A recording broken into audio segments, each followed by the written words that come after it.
Okay, video number 3. Maybe I do have to move this crazy bird.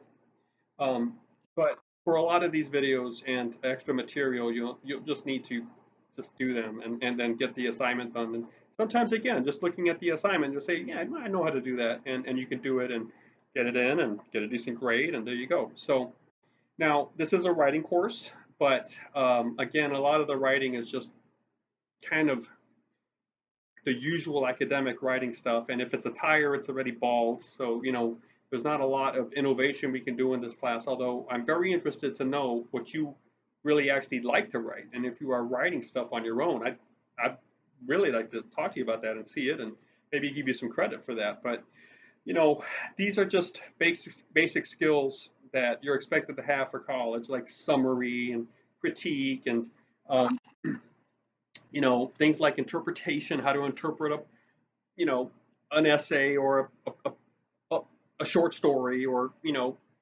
something that has an aesthetic layer like, a very interesting design to a building or something like that. So there's going to be your basic research work that you need to do, um, information research, learning how to use databases and things like that. Um, so, we'll get through this and I hope you navigate this. You can finish the class early if you want to, because the work folders will all be there. I arrange things very well for you so that you basically you're going to get 8 work folders, and you'll just need to work through those folders, get them all done before the end of the semester. Um, so I'm going to share my phone number with you and my email down the line, not on the video, but I'll have it in our an email to you or something like that. And you can call me if you want to, but I don't always carry my phone with you, and you don't really need to feel like you have to call me about everything, right? But yeah, sure, I can talk to you, or if you want to text quickly, I can text with you. I prefer email just because we get a written record of everything that passes between us.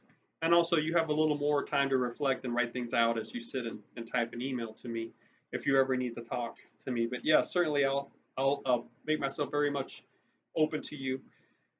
And also, I can even do Zoom.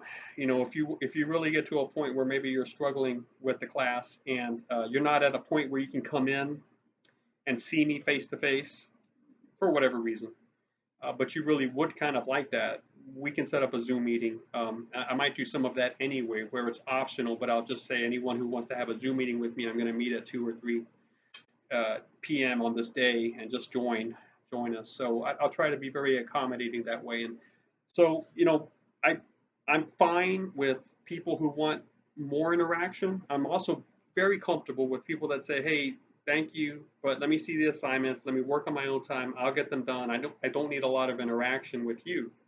I completely understand, and I'm okay with that too. Trust me. Feel free to go that way. About writing though, about the essays.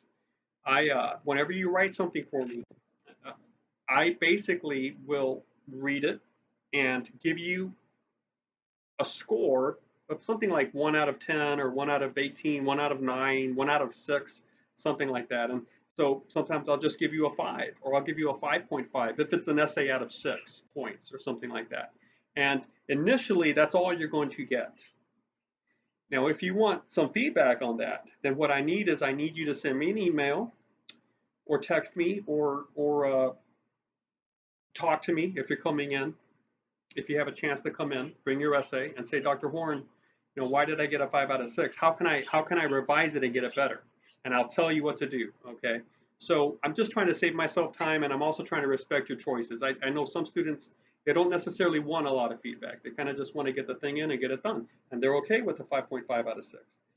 But some like to get a 6 out of 6 or a 9 out of 9, right? And if that's you, then listen, if I quickly score it a certain way, like say I give it an 8.5 out of 9 or an 8 out of 9, I'm not going to list a lot of reasons as to why. I might not list anything. I might just give you the score. I'm waiting for you to self-identify in terms of, I would like to fix it, I want to revise it, and I would like some information. And at that point, I'll give you some feedback. I can either type it as an email or I can just record it as a voice recording and send it to you. and then you can open your old essay up, fix it, send it in, and I'll give you a new score. I'm not going to average the two. I'll just give you a straight up new score. And you can do that as many times as you want until you get the grade that you want.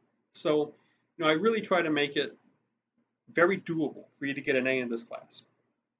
I do unfortunately end up failing students at the end, but really that's because they disappear on me halfway through the semester. I don't know what happens. Sometimes it's financial aid, sometimes it's a family situation, sometimes it's something else. But and I don't pry.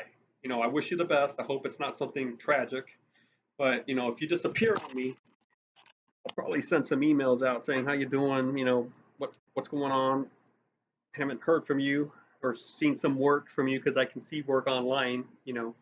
Coming in, and then if I don't get a response, then whatever you earned at that point, that's what you're going to get at the end of the class. So please, realize that's where a lot of times students will actually fail my class because maybe they do 50 points out of 100 and then they just disappear. Well, that's not enough to pass. So now, by the way, just out of